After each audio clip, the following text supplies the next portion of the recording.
Assalamualaikum dan salam sejahtera. Sejambak kasih diberikan kepada pengacara majlis. Menjunjung aspirasi negara, pentas pidato bermula. Tanda masyarakat, petah berkata. Salam sayang buat barisan juri. Salam mesra buat tetamu kehormat. Dan salam kasih buat hadirin dan hadirat sekalian. Bicara pidato saya pada hari ini bermauduk Keluarga Malaysia teguh bersama. Hadirin dan hadirat sekalian, tahukah anda pada suatu masa dahulu Perdana Menteri Malaysia yang pertama telah sama-sama menyeru rakyat Malaysia untuk bersatu padu, tidak kira apa warna kulit, bangsa dan agama. Ya, siapa yang tidak kenal dengan figura politik yang satu ini? Cukup terkenal, beliaulah yang digelar dengan gelaran Bapa Kemerdekaan.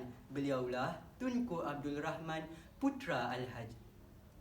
Sebelum saya bicarakan lebih lagi mengenai mauduk pidato saya pada hari ini, terlebih dahulu saya jelaskan maksud dan definisinya.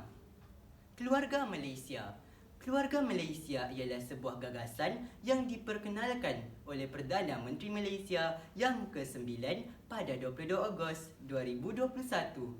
Konsep ini antara lain menyeru rakyat Malaysia untuk mengetepikan kesemua perbezaan dalam mendepani pandemik COVID-19 dan merealisasikan wawasan kemakmuran bersama 2030.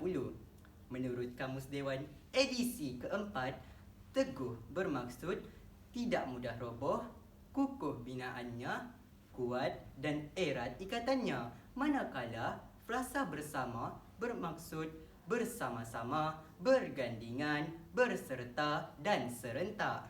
Dalam menghuraikan mauduk pidato Keluarga Malaysia teguh bersama, jelaslah terdapat berbagai perspektif idea dan pendapat yang perlu dibentuk terlebih dahulu bagi memudahkan kefahaman kita mengenai mauduk ini.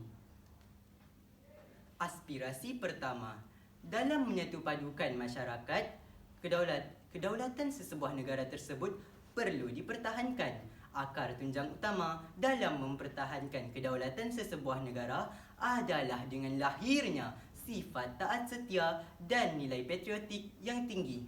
Sesungguhnya, saya amat terpanggil untuk menanamkan jiwa taat setia kepada negara. Pertamanya, taat setia hendaklah saya buktikan kepada pemerintah terlebih dahulu.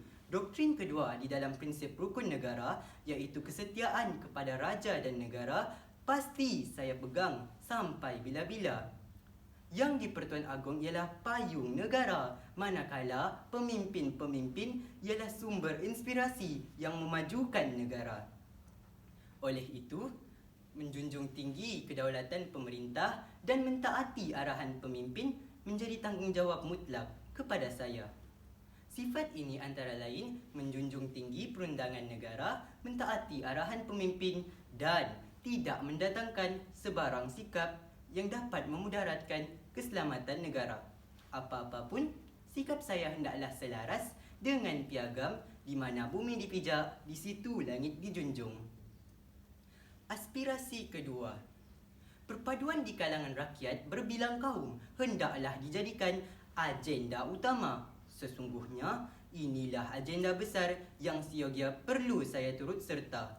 Peribahasa bersatu teguh, bercerai roboh hendaklah dijadikan paksi penting dalam menyatupadukan masyarakat majmuk. Tanpa perlu berselindung, tahap kerjasama dan tahap keharmonian di kalangan rakyat hanya pada tahap memuaskan sahaja. Adakah wajar kita yang lahir di bumi yang sama, menghirup udara yang sama, serta menikmati rahmat keamanan negara, menyimpan sanksi dan keluh kesah?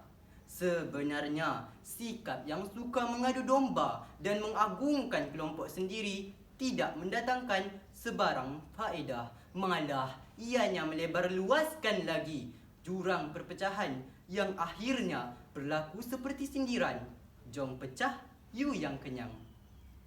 Aspirasi ketiga, dalam dekad belakangan ini, imej Malaysia di mata dunia terus cemerlang. Sama ada dalam peringkat serantau maupun global, peranan Malaysia sentiasa ditagih dalam berbagai hal. Sebagai anak muda yang bakal menggalas amanah negara, saya berazam untuk menjaga imej negara agar terus harum di persada antarabangsa. Apa-apa yang berkaitan dengan keharmonian, kestabilan politik dan kemampatan ekonomi menjadi pasti terjaga. Mungkin pernah ada isu yang menyebabkan imej Malaysia sedikit tercalar di mata dunia. Namun, dengan sikap konsisten, Malaysia kita yakin isu itu tidak akan berpanjangan.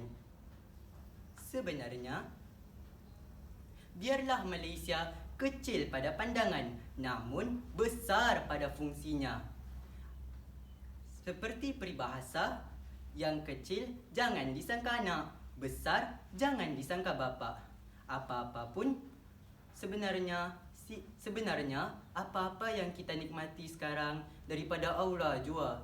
Oleh itu, saya bertanggungjawab untuk menyedarkan ke semua pihak untuk sentiasa bersyukur atas nikmat dan keberkatan yang diberikan oleh Allah Subhanahu Wa Taala. Saya yakin rakyat Malaysia tanpa mengira fahaman dan agama mestilah sentiasa memohon rahmat daripada Allah Subhanahu Wa Taala.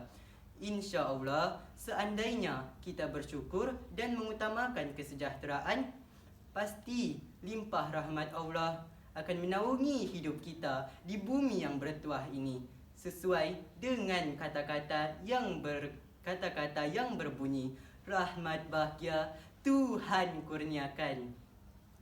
Dalam lirik lagu negaraku, maka amat wajar sekali kita